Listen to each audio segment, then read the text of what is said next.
So this is War Games and War Gamers, a look across the world of historical and conflict gaming.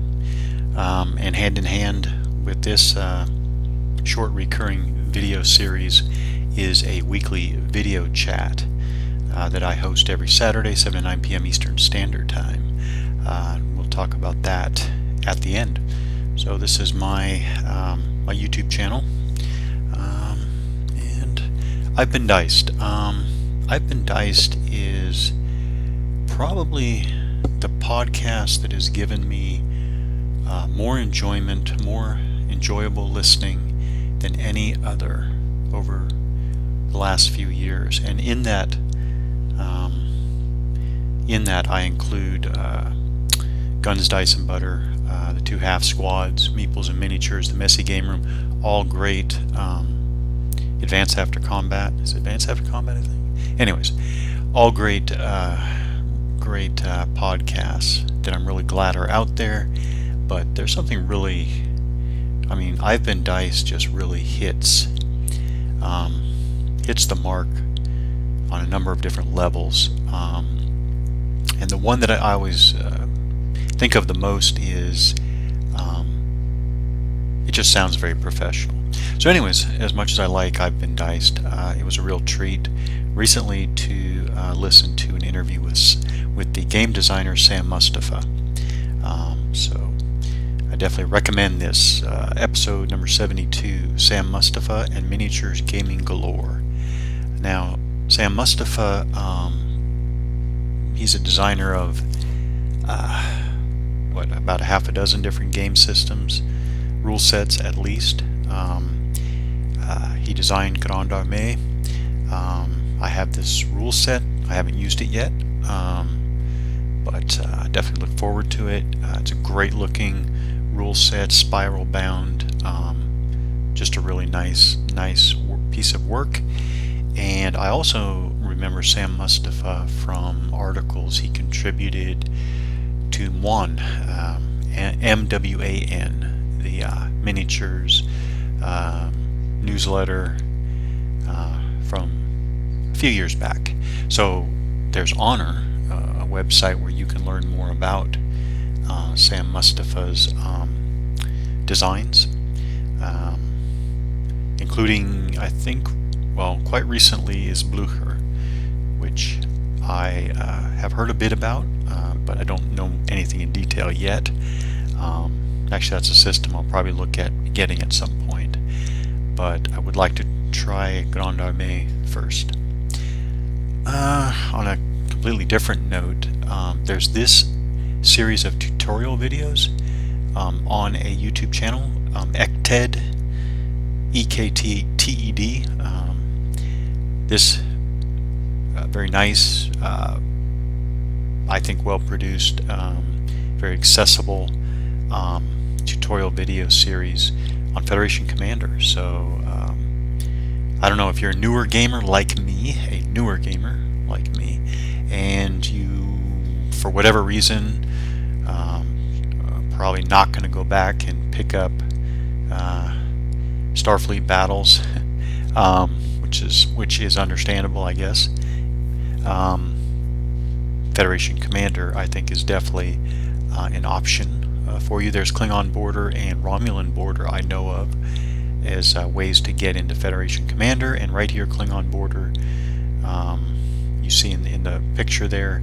Well, anyways, if you get one of those, be a great way to help ease yourself into the whole world of Federation Commander with this series of tutorial videos.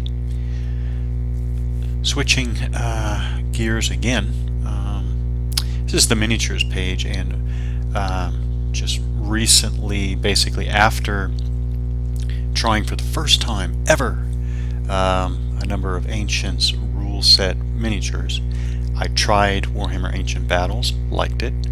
Tried Age of Battles by Zvezda, and I will try again, but actually my play experience kind of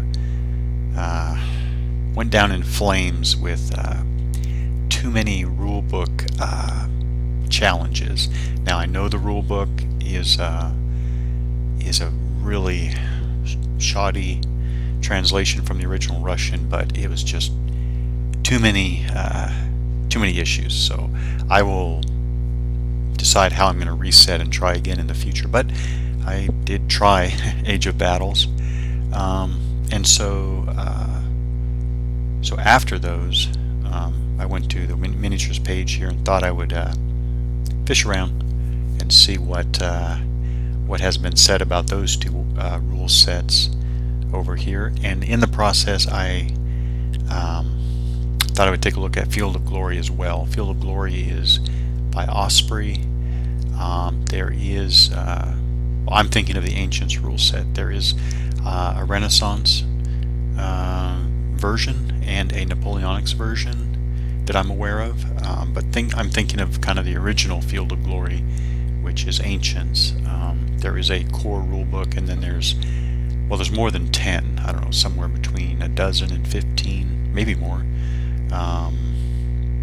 What do you call army lists, which are soft-bound books. The core rule set is hardbound. Throughout we're talking incredibly high production value for these book products. But anyways, haven't played Field of Glory yet either. But I don't know. Something caught my eye here about there's top 5 reasons to dislike Field of Glory, and there's also another discussion, top 5 reasons to like Field of Glory. And as I was reading through here, towards the bottom, something caught my eye. So obviously these are the negatives, and so I would say kind of the common themes. And this, by the way, is not to discourage anybody from playing Field of Glory. That is definitely not what I'm talking about here. I just think it's interesting. When I'm going to consider playing a game for the first time, I do like to look at what's been said negative and positive about it in the past. So some common themes here is some silliness in the late game. A common theme is it drags on too long. It is procedure heavy.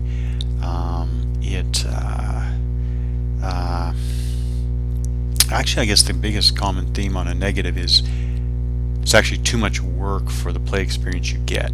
Okay, but the remark here by Bohemond, so this is interesting. My complaints are time and effort related, which again is, it takes a long time to get a predictable outcome. I think that's probably the biggest recurring negative that I've heard of Field of Glory. Then it says unequal matchups go overwhelmingly to the favored force. Nothing wrong with that. Equal ones, so equal matchups, go to the better dice. Nothing wrong with that. So why play a long time for that? So he's saying, I think, why play a game that goes on 5, 6, 7, 8 hours? So why devote a whole game day to just one battle using Field of Glory rules when, I guess too often in his opinion, the favored side, in unequal matchups, the favored side is so likely to win, and in equal matchups it seems to be just a roll of the dice. But that made me think more in general, like here's a picture of Field of Glory in action, but that made me think in general about gaming. If you are playing the losing side, the historical loser,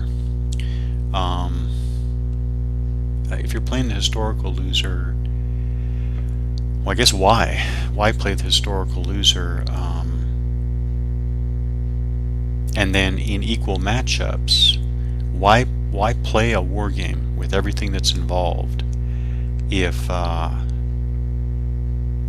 it's going to be so chance dependent?